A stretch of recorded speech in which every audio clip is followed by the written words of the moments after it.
အခုကတော့ဒါ၄ချိန်မြောက်ငလင်ဘေးအတွက်ကိုသိန်းပေါင်း1000နဲ့အတူတူစားတောက်စရာတွေကိုတကယ်လိုအပ်နေတဲ့နေရာတွေကိုတွားရောက်လူတန်းပေးဖို့ပြင်ဆင်နေရပဲဖြစ်ပါတယ်အားလုံးဒီအခုချိန်မှာပေါ့နော်တောကတွေစိတ်ဒုက္ခတွေရောက်နေတဲ့အချိန်မှာမဟုတ်တဲ့သတင်းတွေမတင်ဆက်ဖို့မေတ္တာရက်ခံအပ်ပါတယ်။သမီးစပြီးတော့လူတီများကနေဟာအခုချိန်ထိပေါ့နော်ဘဒုအကူညီဘဒုအထောက်ပံ့မှမပါဘဲနဲ့ကိုခြေထောက်ပေါ်ကိုရက်တီပြီးတော့စူးစမ်းလာခဲ့တာပါ။အဲ့ဒီအတွက်လည်းကိုဂုံယူပါတယ်။သမီးနောက်မှာလည်းဒါမိသားစုရှိပါတယ်။ဝိုင်းဝန်းပေးတာလည်းမိသားစုဘယ်သွားနောက်ကလိုက်တာလဲမိသားစုပဲအခုကတော့ဒီနေ့ဘာပစ္စည်းတွေပါလဲဆိုတာလည်းပြမယ်ပေါ့ဒီနေ့ဝမ်းသာစရာလေးတစ်ခုရှိတယ်ဘာလို့လဲဆိုတော့သမီး YouTube ကနေပြီးတော့၄လစာဝင်ငွေသိန်းပေါင်း140တိတိရပါတယ်ဒီထဲမှာလည်းသမီးအလူငွေထည့်ထားပါတယ်သမီးအလူသွားတိုင်းမှာလည်းသမီးရဲ့အလူငွေပါပါတယ်မပြောတာပဲရှိပါတယ်အခုကတော့ဒီနေ့ဘာပစ္စည်းတွေထည့်ထားလဲဆိုတာတစ်ချက်လိုက်ပြပေးပါမယ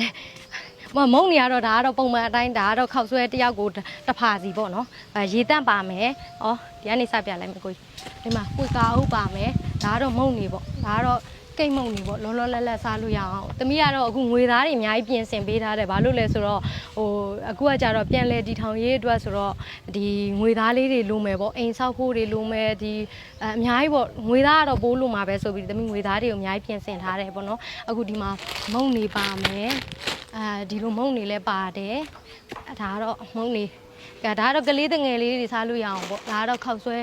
ဆွဲထုတ်တွေပါမယ်ဒါကလည်းခောက်ဆွဲထုတ်တွေပဲပြီးမှအဲ့ဒါမိသားစုတွေဝိုင်းဝန်းပြီးထည့်ကြမှာပေါ့နော်ဒါကတော့ဒါ900သားသမီးတွေနဲ့အတူတူလူဝင်းရတာဖြစ်တဲ့အတွက်အတိုင်းမသိပီတိဖြစ်ပါတယ်ပြီးတော့ဒီငွေတွေကိုဒီအလူငွေတွေဘယ်ရလဲမေးနေကြလို့ပေါ့နော်ပြီးလို့ရှိရင်အလူရှင်တဦးချင်းစီတယောက်ချင်းစီကိုသမီးအနေနဲ့ပြောပြပေးမှာပဲဖြစ်ပါတယ်သမီးကို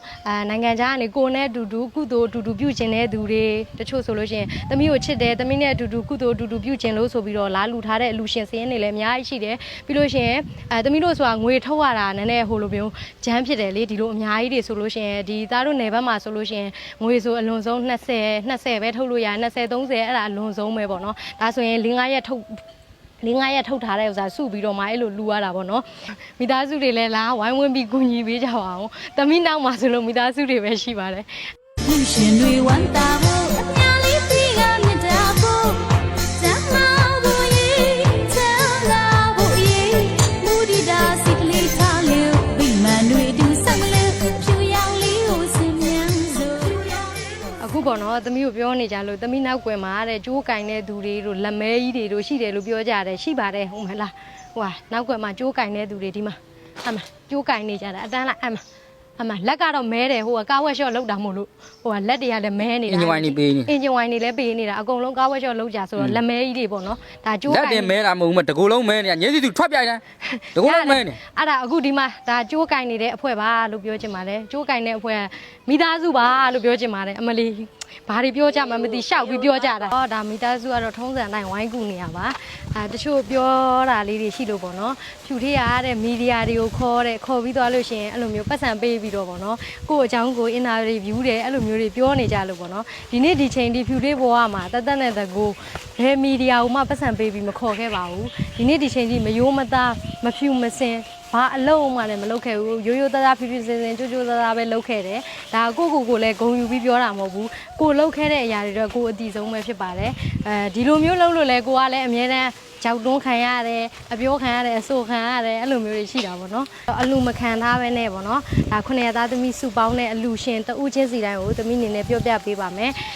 ဒီငွေတွေကိုလည်းဘယ်ရတာတုံးလို့မေးနေကြလို့နော်ဒီငွေတွေကထွတ်တာ900သားသမီးကိုအားပေးတဲ့ပြိသက်တွေရောဒီမှာဟမ်းမှာစရင်နေနဲ့အကုန်လုံးအခုတဦးချင်းပြောပြသွားမယ်တကယ်လို့ဒီ၄ချိန်မြောက်ဒါအလူရှင်စရင်ထဲမှာမပါခဲ့တဲ့သူတွေကို9ချိန်မြောက်မှာထပ်လူပေးပါမယ်ဘသူအကူညီဘသူအထောက်ပံ့မပြောနဲ့ဒီနေ့ချင်းကြီးဘသူမှတပြားတစ်ချက်ဘသူဆီကမှတပြားတစ်ချက်မှလည်းမယူခဲ့ဘူးဒီနေ့ဒီချိန်ထိချွေးနေစာနဲ့ပါအကုန်လုံးချွေးနေစာတွေနဲ့ရေအကုန်ကိုစူးစမ်းခဲ့ရတာကိုပင်ပန်းခဲ့ရတာကိုဖျော်ဖြေခဲ့ရတာကိုပဲတည်ဆုံးအခုကတော့ဒါအလူရှင်တယောက်ချင်းစီတိုင်းကိုပြောပြပေးပါမယ်ဒီ၄ချိန်ထဲမှာမပါတဲ့အလူရှင်လေးတွေကတော့သမီး9ချိန်ထဲမှာထပ်လူပေးပါမယ်လို့မြတ်တာရက်ခံအပ်ပါတယ်ကတော့ဒီမှာအမေရိကန်နိုင်ငံနဲ့ဘော့စတွန်မြို့မှာဒေါ်တင်ဆန်းနဲ့မိတ်ဆွေများလှူဒန်းငွေတဲ့60နဲ့မှ9500ကျပ်ထိုင်းနိုင်ငံရောက်တဲ့ဓမ္မပါလာအသင်းဦးဆောင်ရေးတဲ့ထောက်ကယ်နွဲ့မုတ်ယုံနဲ့အလူရှင်များတဲ့52သိန်းနဲ့ရှမ်းပြည်နယ်အရှေ့ပိုင်းနဲ့တာချီလိတ်လူငယ်များအဖွဲ့မှ350ထိုင်းနိုင်ငံနဲ့ချာချင်ချောင်းခရိုင်နဲ့ဗန်ယောင်းမြို့ရှိတဲ့ Royal Shapani နဲ့ လွှဝိုင်းထုတ်ဆက်ယုံမာတဲ့ကိုအောင်သူရဥဆောင်တော်မြန်မာပြည်သူပြည်သားများမှ42သိန်းနဲ့ USA Boston နဲ့မတ်တီမှ340တဲ့ထိုင်းနိုင်ငံတောင်ပိုင်း Tran မြို့တဲ့ Sri Tran Glass Company Limited တဲ့ထိုင်းရောက်မြန်မာစုပေါင်းအလူ340တဲ့ခိတမလေးရှားတဲ့တင်စာထွန်းနဲ့တငယ်ချင်းများမှ33,6,226 ကျပ်တိုဂျို Revival Church မှ32သိန်းနဲ့ရဟတစားတောက်ကုန်းဂျပန်ရောက်ညီကိုမောင်နှမများမှ330ရဝတီမြို့နယ်တဲ့ရွှေကုတ်ကိုမှတငယ်ချင်းတစု26,100 ကျပ်ခိတတရုတ်ပြည်ရောက်တဲ့ခေးကွဲရွာတဲ့လူငယ်အဖွဲ့နဲ့9ရက်သားသမီးများစုပေါင်းအလူ30ဘန်ကောက်မှတာရှိန်မှ30တဲ့ဩစတြေးလျမှာတဲ့ကိုမိုးမှ18သိန်းနဲ့တရုတ်ပြည်ရွှေလီမြို့သပင်တုဆက်ယုံမဆန္ဒဦးနဲ့တငယ်ချင်းများမှ12သိန်း18,000တရုတ်ပြည်ရောက်မြန်မာနိုင်ငံသားများ12သိန်းနဲ့မလေးရှားနိုင်ငံအီပိုးမြို့ပဲရစ်ပြည်နယ်တဲ့တိုင်ပင်ရေတန်းဆက်ယုံနဲ့ကိုအောင်မျိုးသိန်းကိုမင်းမင်းနဲ့ကိုမင်းမင်းစောတဲ့ကိုဝင်းထက်သူတဲ့တငယ်ချင်း4ဦးမှ10သိန်း9,800ရန်ကုန်တိုင်းကမာရွတ်မြို့နယ်ဦးအောင်မျိုးလွင်နဲ့ဒေါခင်တေးမိသားစုမှ10သိန်းခိတဂျပန်ရောက်ကိုမင်းအောင်နဲ့မမီပန်းခရေးတဲ့10သိန်းနဲ့ထိုင်းနိုင်ငံမဟာချိုင်းနဲ့မိုးမိုင်ချီဆက်ယုံမိသားစုမှ10သိန်းနဲ့ခိတ USA တဲ့ဦးရှန်ဘိုးတဲ့ဒေါ်စုစုမြိုင်မိသားစုမှ10သိန်းနဲ့ထိုင်းနိုင်ငံတောင်ပိုင်းနဲ့စုံခလာခရိုင်နဲ့ဟိုင်ရိုင်းမြို့တဲ့ကိုစေဦးစီးတော်တဲ့ဇေမြစ်တာပရိုက်တာအသင်းနဲ့ထိုင်းရောက်မြန်မာပြည်သူပြည်သားများတိုင်းရင်းသားများနဲ့9ရက်သားသမီးများတဲ့10သိန်းနဲ့အင်းစိန်မြို့နယ်တဲ့ကွယ်လွန်သူမိဘနှစ်ပါးဖြစ်တဲ့ဦးမြစိန်နဲ့ဒေါ်အုံးတင်ကိုရည်စူးပြီးသမီးမတ်တင်တင်တွင်မှ10သိန်းနဲ့မြဝတီမြို့နယ်ဇရက်ဖြူကုန်းကျေးရွာတဲ့အဖေဦးကျေးမုံနဲ့အမေဒေါ်ရင်ကျေးတဲ့သမီးကြည်ဝင်းကြီးတဲ့မိသားစုမှ10သိန်းနဲ့နောက်ထပ်ရှိပါသေးတယ်ဂျပန်နိုင်ငံနဲ့စာနာရာမိသားစုတဲ့10သိန်းနဲ့ရန်ကုန်မြို့တဲ့ကိုဟိန်းမြင့်အောင်နဲ့မနန်းစိုးအောင်နဲ့FMI City မိသားစုမှ10သိန်းနဲ့မုံရွာတဲ့ကိုညီခိုင်နဲ့မဆုလိုင်းနဲ့သမီးမတ်ဤရွှေစင်ခိုင်မတ်ဤငွေစင်ခိုင်မှ10သိန်းနဲ့ခိတဘန်ကောက်တဲ့ကိုနေဝင်းနိုင်နဲ့မနန်းဦးမေတဲ့သားတဲ့ခွင်နေထွန်းဦးတဲ့10သိန်းခိတကိုရီးယားမြစ်သားမျိုးနယ်တဲ့ရိုးကန်းအုပ်စုတဲ့တောင်တွင်းကျေးရွာတဲ့ကိုအောင်စိုးလိုင်းနဲ့မဇူးစုသားတဲ့မောင်ကောင်းသစ္စာဟိမိသားစုမှ10သိန်းနဲ့ဒဲလာတဲ့ Texas USA မှာတဲ့10သိန်းနဲ့ထန်းတပင်မြို့နယ်တဲ့ဦးဒိုရှန်မန်းနဲ့ဒေါ်မြမြဆန်မိသားစုမှ10သိန်းနဲ့ရွှေညောင်မြို့တဲ့ကိုမင်းကိုကိုတဲ့မတ်ချုံမမြင့်မှ10သိန်းခိတမလေးရှားတဲ့ချယ်ဒီဒီစကိုတဲ့စက်ယုံနဲ့ကိုဝင်းစော်နဲ့တဲ့တငယ်ချင်းများမှ10သိန်းနဲ့ပိုင်းစလုံးမြို့မှတဲ့မိခင်ကြီးတဲ့ဒေါ်အမကြီးနဲ့ကိုငယ်မဆိုးဆိုးအေးတဲ့ပွင့်ဦးတဲ့ထမင်းဆိုင်မိသားစုမှ10သိန်း USA တဲ့ Iska 2မှ8သိန်း6,000နဲ့ထိုင်းနိုင်ငံနဲ့နွန်ထန်ဘူရီခရိုင်နဲ့ဆိုင်းနွမ်မြို့နယ်တဲ့မတ်ကုမ္ပဏီတဲ့ထိုင်လန်မှရွှေစင်ခိုင်ဦးဆောင်ရေးတငယ်ချင်းများမှ8သိန်းနဲ့ထိုင်းနိုင်ငံမဲဆောက်မြို့မတ်စင်မိုးဆွေနဲ့လုတ်ဖော်ကင်ဘတ်ညီကိုမောင်နှမများမှ8သိန်းနဲ့တောင်ကြီးမြို့တဲ့ကိုကျော်စိုးတဲ့ဆိုင်ကယ်ပစ္စည်းဆိုင်မိသားစုမှ9သိန်းနဲ့မလေးရှားရောက်တဲ့မြန်မာနိုင်ငံသားများကိုစော်မိုးလင်းတငယ်ချင်းများမှ6သိန်း4,400 ကျပ်ထိုင်းနိုင်ငံနဲ့ဖစ်ဘူလီမြို့တဲ့ခိုးခုံဆက်ယုံနဲ့ FII ပတ်ကီလိုင်းနဲ့တူးတဲ့လိုင်းသားများအလူငွေတဲ့9,900,000နဲ့တာချီလိတ်ရောက်တဲ့ရေရင်ရွာသားများဥက္ကမောင်ရွှေတဲ့ဒေါ်စန္နာအောင်နဲ့မိသားစုမှ9,500,000နဲ့စင်ကာပူမှာတဲ့နီနီနဲ့တငယ်ချင်းများတဲ့9,400,100နဲ့ခိတထိုင်းရောက်စမှုပကန်းဘန်းဘောစက်ကူယုံမိသားစုမှ9,600,000ဦးမြင့်စိန်နဲ့ဖားကန့်ရောက်ညီငယ်ညီမငယ်များ9,100,000ခိတထိုင်းရောက်တဲ့နှစ်ဖက်မိဘများအမှုထား၍မောင်စောဒိုးစေးမမေကိုဇူးစင်9သိန်းနဲ့ထိုင်းရောက်မြန်မာတဲ့မောင်ထက်ဖြိုးအောင်နဲ့မဖြိုးဖြိုးအေးနဲ့တငယ်ချင်းများမှ9သိန်းနဲ့မလိုက်မြို့နယ်ညောင်မြစ်ကြီးရွာဦးကျော်စိုးဒေါ်ချိုပြုံးမိသားစုမှ9သိန်းနဲ့ကွယ်လွန်သူတဲ့ဦးအောင်သိန်းအားရည်စူး၍ဇနီးဒေါ်ခင်လမတ်ဤထွေမိသားစုမှ9သိန်းနဲ့တောင်တွင်းကြီးမြို့ဂွေးကုန်းကြီးရွာဦးစော်မင်းဒေါ်မိဆယ်မိသားစုမှ9သိန်းအမေကဘယ်လိုလုပ်အားရောက်သွားလဲဂွေးကုန်းရောက်တော့အမေနာမည်နဲ့တူနေရဘာ4,000ပဲဒီသားလေးဥတည်ဦးပဲဆိုပြီးခေါ်တာ4,000ပဲဦးသိန်းသေးဦးဆောင်ပြီးဆောင်ရွက်ကူညီပေးသောအာမာဖန်းဝန်ထမ်းများမှ9သိန်းမူဆယ်မြို့ကိုဆိုင်လွင်းမောင်မနန်းဟန်ရွဲ့ပန်းနေကြပရိဘောကမှ9သိန်းမိထီလာမြို့တဲ့ရှမ်းမငယ်မှဦးမြင့်အောင်ဒေါ်ခင်ဝင်းမိသားစုမှ9သိန်းမယန်းကုန်းအမတ်ဆက်ခွင်မြေညီတဲ့မာလာလန်းသွဲ2လမ်း2ရက်ကွက်သမိုင်းမခင်ချိုဦးမှ9သိန်းခိတထိုင်းနိုင်ငံနဲ့ဖေဗူရီခရိုင်နဲ့ခေါင်းရွံးမြို့တဲ့ကိုစိုးတန်းဦးနဲ့ညီလေးညီမလေးများမှ9သိန်းရဝတီမြို့နယ်ရွှေကုတ်ကိုမြိုင်မြို့ မငူဝါလင်းနဲ့ဝန်ထမ်းမိသားစုမှ9သိန်းထိုင်းနိုင်ငံမခင်တစ်ကျူမှ9သိန်းကိတ္တထိုင်းနိုင်ငံနဲ့မင်ဘူရီမြို့တဲ့ကိုမောင်မောင်အေးမသက်သက်ခိုင်မှ9သိန်းနဲ့ကိုစော်မျိုးအောင်နဲ့ဒေါ်လွင်လွင်ချေတမိမချစ်စနိုးအောင်မိသားစုမှ9သိန်းမွန်ပြည်နယ်ဘလူးကျွန်းကွမ်းသေးရွာတဲ့ဦးဟိန်ဒေါ်ရီမိသားစုမှ9သိန်းနဲ့ထိုင်းနိုင်ငံမှာမတန်တန်စင်းနဲ့တငယ်ချင်းများစုပေါင်းလူ9သိန်းတောင်တာမြို့ဝဲလောင်ရွာမခင်နှင်းကြီးတဲ့မအေးသူစားလိုက်ညီမ2ယောက်မှ9သိန်းနဲ့မူဆယ်မြို့မနန်းနှင်းနွယ်ထွန်းနဲ့အဖဦးဆိုင်မောင်လာအာရီစု၍တဲ့9သိန်းနဲ့တာစီမြို့နယ်အမတ်ခွင်ရက်ကွက်တဲ့ဦးလာထွန်းဒေါ်အေးသိန်းမိသားစုမှ9သိန်းနဲ့တောင်တွင်းကြီးမြို့တဲ့တရက်ခုံရွာတဲ့ဦးဖိုးဝင်းနဲ့ဒေါ်ပြိုတင်မှ9သိန်းနဲ့ပခုတ်ကူမြို့တဲ့ကိုထွန်းကြိုင်နဲ့မက်စင်မဝင်းဇနီးမောင်နှံမှ9သိန်းနဲ့ပထုံဌာနီတဲ့ဦးသက်ထွန်းနိုင်နဲ့ဒေါ်စုမမိသားစုမှ9သိန်းနဲ့ထိုင်းရောက်မြန်မာအလုပ်သမားများစုပေါင်းအလူတဲ့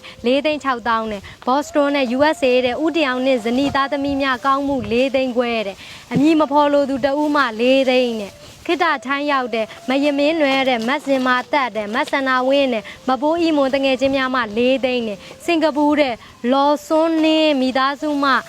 3သိန်းခွဲတဲ့ထိုင်းနိုင်ငံရောက်တဲ့ ADPE တဲ့စက်ယုံမှလူငယ်များ3သိန်း3200ကျပ်အဲ့ဒါရှိပါသေးတယ်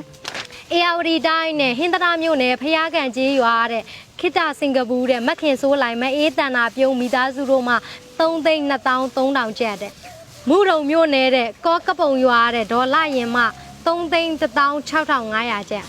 ကံကြီးတောင်မြို့နယ်တဲ့ကျွန်းရှာရှည်ကျေးရွာတဲ့ဦးစော်မျိုးလွင်နဲ့ဒေါခင်သေးဝင်းမိသားစုမှ3သိန်း11000ကျပ်မလေးရှားရောက်တဲ့ကိုသက်ပိုင်ဦးတဲ့မက်အီနန္ဒာကျော်တို့မှနှစ်ဖက်မိဘများအာရည်စု၍3သိန်းနဲ့ကလေးမျိုးနယ်စကန်ကြီးကျေးရွာတဲ့ကိုအောင်သူရမတ်စုဇာဇာလင်းမှ3သိန်းနဲ့မဝေဝေဖြိုးမိသားစုမှ3သိန်းနဲ့ဂျာမနီနိုင်ငံအန်တီလွင်းနဲ့သားဆက်ပိုင်နဲ့မိသားစုမှတဲ့3သိန်းနဲ့မွန်ပြည်နယ်ကြိုက်ခမီမြို့ခိတထိုင်းနိုင်ငံရောက်မောင်အောင်သူရဖြိုးမှ3သိန်းနဲ့တောင်ကြီးမြို့မောင်ကျော်တီဟာနဲ့မတ်ငိမ့်ဤထွန်းမှ3သိန်းနဲ့ရန်ကုန်မြို့လှိုင်သာယာတဲ့ဒေါ်သိန်းရွှေစင်ဝင်းမိသားစုမှ3သိန်းနဲ့ထိုင်းရောက်တဲ့ဥခင်မောင်ဆိုးမတ်ကြည်ကြည်ဝင်းတမိမတ်ဤဖြူဆိုးသားတဲ့မောင်နေရန်ဆိုးမိသားစုမှ3သိန်းနဲ့အေယာဝတီတိုင်းနဲ့မောင်စချစ်ပိုင်ဦးတဲ့မနန်းနှင်းသူတဲ့ချစ်သူ2ဦးမှ3သိန်းနဲ့ကိုကီလင်းအောင်နဲ့မတ်မာလာမြင့်မိသားစုဓာတ်ဆက်မှ3သိန်းနဲ့စင်ကာပူမှကိုဂျိန်းဘရန်ဒီတဲ့မအေးမြတ်မြတ်တင်းမှ3သိန်းရန်ကုန်တိုင်းအုတ်ကံမြို့မောင်သက်ဇာနီမောင်နဲ့မသိန်းကျူလိုက်မှ3သိန်းညောင်ရွှေမြို့တဲ့ဦးတန်းမောင်နဲ့ဒေါခေမာဦးမိသားစုမှ3သိန်းကိုရီးယားမှမတ်မီအေးတင်ကျော်တဲ့3သိန်းနဲ့ရေတကြိုမြို့နယ်တဲ့ချင်းရကုန်းကျေးရွာဦးကန်စိန်နဲ့ဒေါ်သေးရွှေမှ3သိန်းနဲ့ရေတကြိုမြို့ချင်းရကုန်းကျေးရွာတဲ့ဒေါ်တန်းလိုင်မှ3သိန်းနဲ့စင်ကာပူတဲ့ High Tech Construction Staff မှ3သိန်းနဲ့ဦးစိုးဝင်းဒေါ်ကျူကျူတဲ့မိသားစုကနေဒါနိုင်ငံမှ3သိန်းဦးစိုးနိုင်နဲ့မလေးရှားတဲ့မမြင့်မြင့်အေးခိတအိုမန်နဲ့မပိုပိုချော့တဲ့မချီနာတဲ့မသူစားတဲ့မဖြိုးမာဝင်းနဲ့မဆန်တီတာမခိုင်သူစားထွန်းစုစုပေါင်းအလူငွေ2,98,950ထိုင်းနိုင်ငံရောက်နော်လားခူရှိမှ2,58,000ကျပ်ရှမ်းလေးမောင်နှမ2,51,500ကျပ်ထိုင်းရောက်မနန်းငယ်ဝိန်းနဲ့မခင်ဒါလီအောင်တငယ်ချင်း2ယောက်မှ2သိန်းခွဲတဲ့ထိုင်းနိုင်ငံမဟာချိုင်မဲရီချိုဝင်းမှ2သိန်းနဲ့တောင်ငူခရိုင်နဲ့ကြောက်ကြီးမြို့နယ်တဲ့တောပူကျေးရွာတဲ့မဝင်းမာညွန့်တမိမတ်ဧပြီဦးမှ2သိန်းနဲ့ခိတရွှေလီတငယ်ချင်း2ယောက်မှ2သိန်းထိုင်းနိုင်ငံမဲဆောက်မြို့တဲ့စူးပုတ်ရုံးမှတဲ့ကိုအားစုမထွေးမိသားစုမှ2သိန်းမွန်ပြည်နယ်တထုံနဲ့ဝင်းပကျေးရွာတဲ့ကိုစောမျိုးအောင်မနနဲ့ဆန်းသားတဲ့စောဆန်ထူးတဲ့တမိမခင်စုစုမျိုးမိသားစုမှ2သိန်းနဲ့ကိုအောင်မျိုးဝင်းမရီချိုးတဲ့သားတဲ့မောင်ထက်ဝေရန်မိသားစုမှ2သိန်းအမည်မဖော်လို့သူမှ2သိန်းမဆုမွန်ဖြိုးတဲ့မအေးပွင့်ဖြူတငယ်ချင်း2ယောက်မှ2သိန်းမလေးရှားနိုင်ငံနဲ့ကိုကျော်မျိုးလင်းနဲ့ကိုအောင်အောင်ရွှေမှ2သိန်းနဲ့ခိတစင်ကာပူတဲ့နှစ်ဖက်မိဘများအမှုထား၍ကိုဝေလင်းမခင်စောဝင်းမှ2သိန်းထိုင်းနိုင်ငံနဲ့နွန်ထဘူရီတဲ့ကိုနေစောတဲ့မအုံမာသမီးတဲ့ဟေတာသွင်းစစ်မှ2သိန်းထိုင်းနိုင်ငံနွန်ထဘူရီမတူတူမှ2သိန်းရန်ကုန်တိုင်းနဲ့ကိုဇေမင်းထွန်းမဖူးပွင့်ငွေမိသားစုမှ2သိန်းရန်ကုန်တိုင်းမင်္ဂလာတုံမြို့နယ်ကိုအောင်ကိုဝင်းမနှွေးနှွေးဝင်းသမီးခွန်းဆွရွှေကြီးဝင်းမိသားစုမှ2သိန်းကရင်ပြည်နယ်ဖအံမြို့ဦးမြင့်ငွေတော်အမာစိန်မိသားစုမှ2သိန်းမင်းဘူးမြို့တဲ့မောင်ကောင်းထက်2သိန်းနဲ့ခိတဒူဘိုင်းနဲ့ကွယ်လွန်သူအဖွားဒေါ်တင်တင်လာအာရီစု၍တဲ့ကိုစင်မိုးဦးနဲ့မရင်ကျော်ဇနီးမောင်နှမ2သိန်းနဲ့မလေးရှားရောက်ရှမ်းမလေးနန်းလာမွန်ခမ်းမှ2သိန်းခိတထိုင်းရောက်မောင်ဖိုးခင်းနဲ့မမိုးသူစာနဲ့နှစ်ဖက်မိဘများအမှုထား၍2သိန်းမန္တလေးမြို့ပြည်ကြီးတကွန်မှကိုမိုးထက်အောင်နဲ့မက်ရီဝေးဦးသမီးမက်ကေဝစ်ရီထက်2သိန်းနဲ့ ရှမ်းရှေ့တဲ့ကျိုင်းတုံမြို့တဲ့မောင်ဘောစကိုမတဲ့2သိန်းနဲ့ရှမ်းရှေ့ကျိုင်းတုံနဲ့မောင်အားစိုးမ2သိန်းနဲ့နေပြည်တော်တဲ့ဥဒ္ဒတီတီမြို့နယ်တဲ့ပိုးတက်ကျေးရွာဥအောင်ကြိုင်ဒေါ်ကျူတင်မိသားစုမှ2သိန်းနဲ့ပဲခူးတိုင်းကဝမြို့နယ်ရွှေတဆုပ်ကျေးရွာတဲ့ဥဝင်းဘိုဒေါ်စန်းထေသားတဲ့မောင်တင်နိုင်လင်းနဲ့သမီးမနှင်းလဲဝင်းမိသားစုမှ2သိန်းတိုင်းခိတ္တဘန်ကောက်မောင်မျိုးမျိုးမမျိုးတနာခိုင်3သိန်းခွဲမော်လမြိုင်မြို့နယ်ကွယ်လွန်သူဦးကျော်လွင်အားရည်စူး၍ဒေါ်မြင့်မ3သိန်းခွဲစင်ကာပူကိုထက်ဝေမှ3သိန်းခွဲရန်ကုန်အင်းစိန်ကိုရှင်းခန့်လင်းမှ3သိန်းခွဲတဲ့စကိုင်းတိုင်းဒေသကြီးကလေးမျိုးနယ်မဆင်မဝဲမှာ3သိန်းခွဲတဲ့ရှမ်းပြည်နယ်တောင်ပိုင်းနယ်လားမျိုးနယ်တဲ့ဂျာယန်အုပ်စုမန်းကောင်ကျေးရွာမိသားစုမှ3,223,950ကျပ်အေရဝတီတိုင်းကံကြီးတောင်မျိုးနယ်တဲ့မတ်တင်နီလာခိုင်ခိတ္တအိုမန်မှ3,1300ကျပ်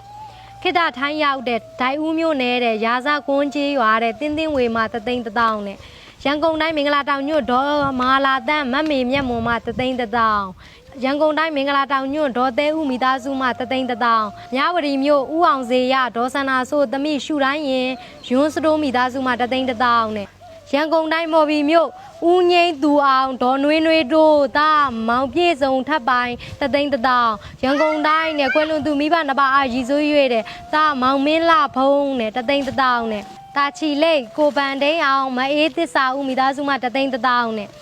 ပိုင်းစလုံးမျိုးနဲ့ကိုရဲမင်းဦးမဖြူဖြူဝင်းမိသားစုမှ3သိန်းနဲ့ရန်ကုန်ရွှေပြည်သာဦးစောဦးတဲ့မတ်အီမှ3သိန်းနဲ့ကိုချစ်မင်းပိုင်းနဲ့မဆုတီရီထက်တဲ့ bright light မိသားစုမှ3သိန်းမိုးကုံမျိုးကိုစိုးငဲတဲ့ဒေါ်ငဲတဲ့3သိန်းနဲ့မိုးကုံမျိုးတဲ့ဥခေမောင်တင့်ဒေါ်ချောချောစုမှ3သိန်းနဲ့မိုးကုံမျိုးဒေါ်တီတာဆိုးမိသားစုမှ3သိန်းပဲခူးမျိုးတဲ့မိုးအောင်မခင်မ3သိန်းနဲ့မူဆယ်မျိုးတဲ့မောင်မိုးဝင်းနဲ့မခင်ထွေးရီမှ3သိန်းနဲ့ကိုစေယာလင်းမှ3သိန်းနဲ့တောင်တာမျိုးဦးညွန့်တောင်ဒေါ်တန်းတန်းသမီးမဝေမာသွင်မှ3သိန်းနဲ့မအူပင်မျိုးတဲ့ကိုစိုးနိုင်နဲ့ဒေါ်ခင်မုံမုံမိသားစုမှ3သိန်းရန်ကုန်မျိုးဦးနေထွန်းဒေါ်လဲလဲမြင့်တာမောင်ဟိန်းတက်မိသားစုမှ3သိန်းရန်ကုန်မှတရုတ်ဆောင်ဤမြတ်မှ3သိန်းနဲ့ဤရွတ်မှမေယုတီဇော်တဲ့3သိန်းနဲ့ကြုံပြောတဲ့မင်္ဂလာရက်ဦးလာဝင်းနဲ့ဒေါ်တင်းတင်းဝေးမှ3သိန်းနဲ့ခိတ္တဘန်ကောက်တဲ့ကိုအောင်စောမျိုးတဲ့မနှွေးနှွေးဝင်းမှ3သိန်းနဲ့စင်ကာပူတထေးမှ3သိန်းနဲ့ခိတ္တထန်းရောက်ကိုအောင်စင်ဖြိုးကိုသက်ထွန်း3သိန်းနဲ့ကိုရန်မျိုးနိုင်မတီတာအေးမှ3သိန်းနဲ့ကိုမောင်မောင်တန့်မဆန်းဆန်းဝင်းမှ3သိန်းနဲ့ကိုရန်နိုင်မိသားစုမှ3သိန်းထိုင်းရောက်ညီလေးညီမလေးများမှ3သိန်းနဲ့မညိုညိုမတူစားတငယ်ချင်းတယောက်မှ3သိန်းနဲ့ရေကျော်မှတဲ့မနီလာကမွေးနေ့အကျိုးဖြစ်3သိန်းနဲ့လှိုင်းပွဲမျိုးတဲ့ဒေါ်နန်းဝင်းသားမှ3သိန်းရန်ကုန်တောင်ကလာပမြို့နယ်ဦးသက်ဆွေဦးတဲ့ဒေါ်သူစာလွင်သမီးမယွန်းမီမီဦးမှ3သိန်းနဲ့ရန်ကုန်တောင်ကလာပမြို့နယ်ဦးသူရဟန်းနဲ့ဒေါ်ချိုမာသက်တဲ့သမီးမချိုစင်လင်းမှမိသားစုမှ3သိန်းနဲ့ရန်ကုန်နဲ့တောင်ကလာပမြို့နယ်ဦးခင်မောင်လွင်နဲ့ဒေါ်ခင်စိုးမိုးမိသားစုမှ3သိန်းထိုင်းနိုင်ငံရောက်ကိုအောင်နဲ့မယမင်းသမီးမနှင်းရမုံဦးမိသားစုမှ3သိန်းနဲ့မကွေးတိုင်းနဲ့ငဖဲမြို့ခိတ္တထိုင်းရောက်မောင်နေမျိုးမမေသူမှ3သိန်းနဲ့ကချင်ပြည်နယ်မိုးညင်းမြို့ဦးဝင်းတင်နဲ့ဒေါ်တန်းမြင့်မိသားစုမှ3သိန်းတနင်္သာရီတိုင်းဒဝယ်မြို့ခိတ္တထိုင်းရောက်အမေဒေါ်အေးသိန်းအားအမှုထား၍မတ်သက်ခိုင်မိသားစုမှ3သိန်းနဲ့ထိုင်းနိုင်ငံနဲ့မတ်သက်ဝေဖြိုးတဲ့မောင်ရဲမင်းထက်မောင်နှမမကွယ်လွန်သူဖခင်အားရည်စူး၍3သိန်းဂျပန်ရောက်မအေးစုဝေမှ3သိန်းပဲခူးတိုင်းဒေါ်ထွေးကြည်မှ3သိန်းရှိပါသေးတယ်ခိတ္တစင်ကာပူမတ်ချယ်ရီမောင်မှ3သိန်းနဲ့ပခုတ်ကူမြို့နယ်စံပြကြီးရွာတဲ့ဦးမျိုးထွန်းဒေါ်လာလာရီမိသားစုမှ3သိန်းနဲ့တာလေးတဲ့နန်းဖိုးဖတ်မိသားစုမှ3သိန်းနဲ့ကျိုင်းတုံနဲ့စိုင်းကျင်အောင်မိသားစုမှ3သိန်းနဲ့ထိုင်းနိုင်ငံနဲ့မေမေဒေါ်မြင့်ရီတဲ့အဖေတဲ့ဦးစောခိုင်းနဲ့မမခိုင်းစင်ဝေးတဲ့ညီမအေးစင်သက်မိသားစုမှ3သိန်းမန္တလေးတိုင်းဦးအောင်ဆန်းမမိုးလေးမှ3သိန်းနဲ့ရေးမျိုးနယ်တဲ့ကော့တွရွာတဲ့ဦးထွန်းဝေးတဲ့ဒေါ်စန္နာအေးမိသားစုမှ3သိန်းနဲ့ခိတ္တမိုင်းလာကိုမမောင်နဲ့မအေးမီဆန်းနဲ့တာမောင်ဖြိုးဝေအောင်မိသားစုမှ3သိန်းနဲ့နေပြည်တော်လေဝေးမြို့အမှတ်4ရပ်ကွက်တဲ့ဦးရွှေတောင်ဒေါ်ငွေကြီးမိသားစုမှ3သိန်းစင်ကာပူမှတဲ့မငုဝါတော်3သိန်းရန်ကုန်တိုင်းအုတ်ကံမြို့ဦးလာထွန်းမို့ဒေါ်ရီရီမြင့်မိသားစုမှ3သိန်းနဲ့ပဲခူးကဝမြို့နယ်ရွှေတဆုပ်ကျေးရွာဦးဝင်းထေဒေါ်စောနီနီခိုင်မိသားစုမှ3သိန်းနဲ့ပဲခူးတိုင်းကဝမြို့နယ်ရွှေတဆုပ်ကျေးရွာမတ်စပယ်ဖြူနဲ့တငယ်ချင်းများမှ3သိန်းနဲ့တောင်ငူမြို့နယ်တဲ့မြောက်ရည်ကြီးကျေးရွာတဲ့မမစုမြတ်မှ3သိန်းနဲ့ရန်ကုန်တိုင်းဦးဝင်းမောင်ဒေါ်ပိုးမိသားစုမှ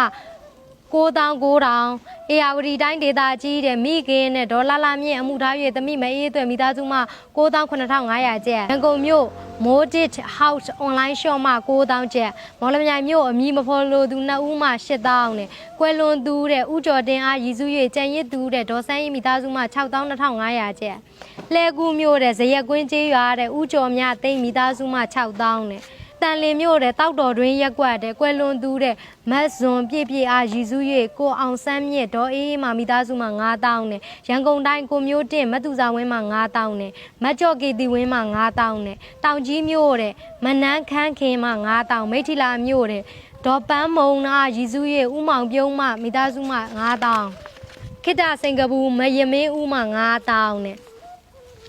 ကိုတန်းထိုင်မလိုင်စာဦးမှ9,000နဲ့ကိုအောင်ဖြိုးမတော်စင်ဦးမှ9,000မွန်ပြည်နယ်ရေးမြို့ဒေါ်ချုံမှ9,000မိတ်မြို့ကိုဝေရန်လင်းနဲ့မတင်းတင်းတွေမှ9,000ရန်ကုန်တိုင်းအာကာရွှေရုံးမှ9,000နဲ့မိထီလာမြို့ညောင်ကိုင်းဆန်ပြကျေးရွာဒေါ်ခင်နုရင်မှ9,000ရန်ကုန်မြို့ကွယ်လွန်သူဖခင်ကြီးဦးအောင်ချိုအားရည်စူး၍တမိတဲ့ခင်ချမ်းမြေသူမိသားစုမှ9,000နဲ့ကိုဆိုင်နွယ်သိန်းနဲ့မတင်းမို့မို့လင်းမှ9မလေးရှားနိုင်ငံခိုင်ရီဝင်းမှ9,000ပဲခူးတိုင်းဒိုင်ဦးမြို့နယ်တဲ့နက်ကင်ကြီးရွာမမေစင်ဦးမှ9,000ရှမ်းပြည်နယ်တောင်ပိုင်းညောင်ရွှေမြို့ကိုသက်အင်းလေးမှ9,000နဲ့မန္တလေးပြည်ကြီးတကွင်မှမထက်တအောင်တမိမဟန္နာထက်မှ9,000မြောက်တကုံ90ရက်ကွက်မပြည့်ဖြိုးဟန်